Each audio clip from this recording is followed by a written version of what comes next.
Nilisema pamoja na kwamba nakuja kuwasalimia wazazi wangu ili nipate baraka za kuanza kazi hii nzito niliyoaminiwa. Nilisema nitapita nikague miradi. Moja ya mradi niliyopita ni huu hapa. Nimeanzia kule kukagua. Nimeshakagua hatua ambayo imefikiwa. Nimefika na hapa, nimekagua. Lakini nimepitia na taarifa. Ninazo taarifa za mradi huu. Mradi huu umesimama tangu mwaka 2016. Na mradi huu ulitakiwa umalizike mwaka 2018. Na katika kusimama, jitihada zimefanyika za kuona mradi huu unaendelea.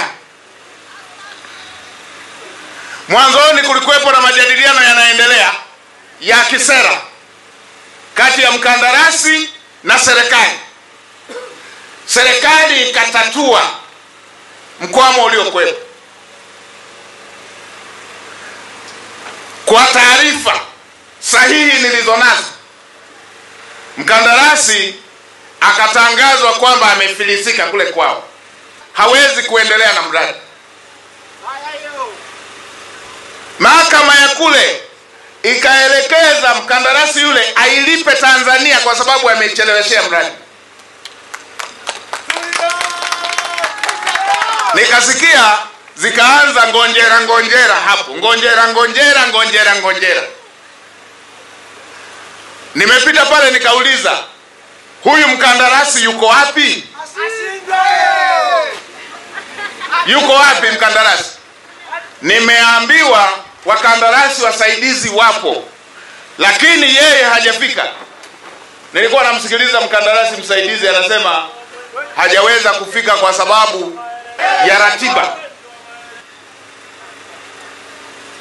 Lakini nimeelekeza siku karibu 5 nikisema mkandarasi pamoja na sekta waje hapa kwenye eneo la tukio, kwenye eneo la mradi ambao umekwama kwa muda mrefu, unatia aibu nchi yetu.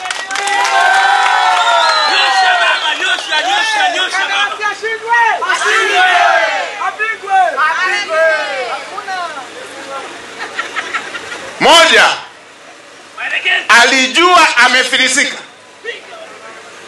hajataka kuachia mradi, hajataka wakandarasi wazawa waendelee na mradi, hajataka kuipa nchi kutafuta mkandarasi atakayeweza kuendelea na mradi huu, hajataka kutoa fursa kwa Watanzania wanufaike na mradi huu. Amefilisika, ameng'ang'ania mradi, amesitisha mradi bila ridhaa ya serikali. Ameambiwa arudishe fidia, hajarudisha. Ninazo taarifa akasema aandikiwe barua, akaandikiwa barua, na leo hii hajaja. Hii ni dharau kwa nchi yetu. Hii ni dharau kwa Waafrika.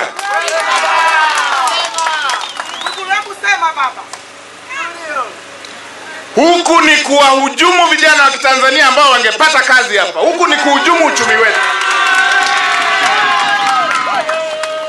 Sasa naelekeza kamishna wa uhamiaji, kamata pasipoti yake, asitoke nje ya nchi mpaka jambo hili liishe.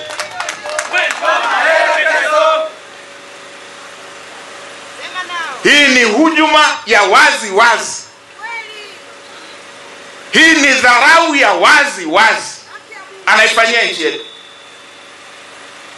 Tumemwajiri, tunamlipa, amepewa fedha, amepewa kazi, anajiamulia kama aendelee na kazi ama asiendelee. Anajiamulia kama aje kwenye mradi ama asije. Anajiamulia.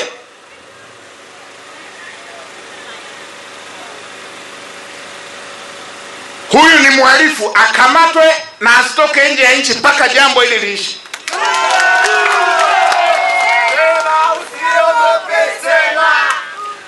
Tena niwaambie wakandarasi wa kigeni, Mnapokuja hapa nchini, Tanzania imewaajiri. Nyie sio mabosi wetu.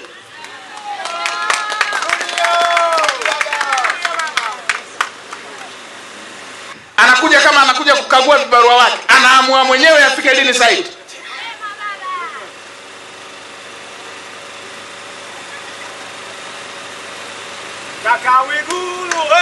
Akamati.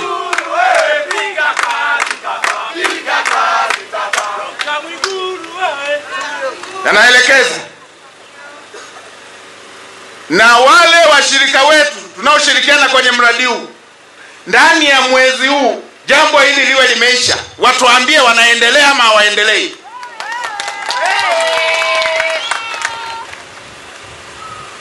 Hii nchi ni yetu. Na Mheshimiwa Rais ametoka kutuambia juzi wakati anazindua bunge na siku anaapisha, hatuna mjomba, tuna mama tu anaitwa Tanzania.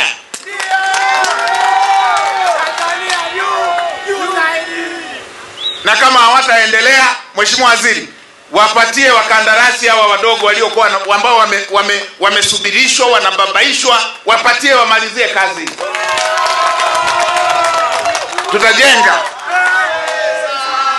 Tutajenga.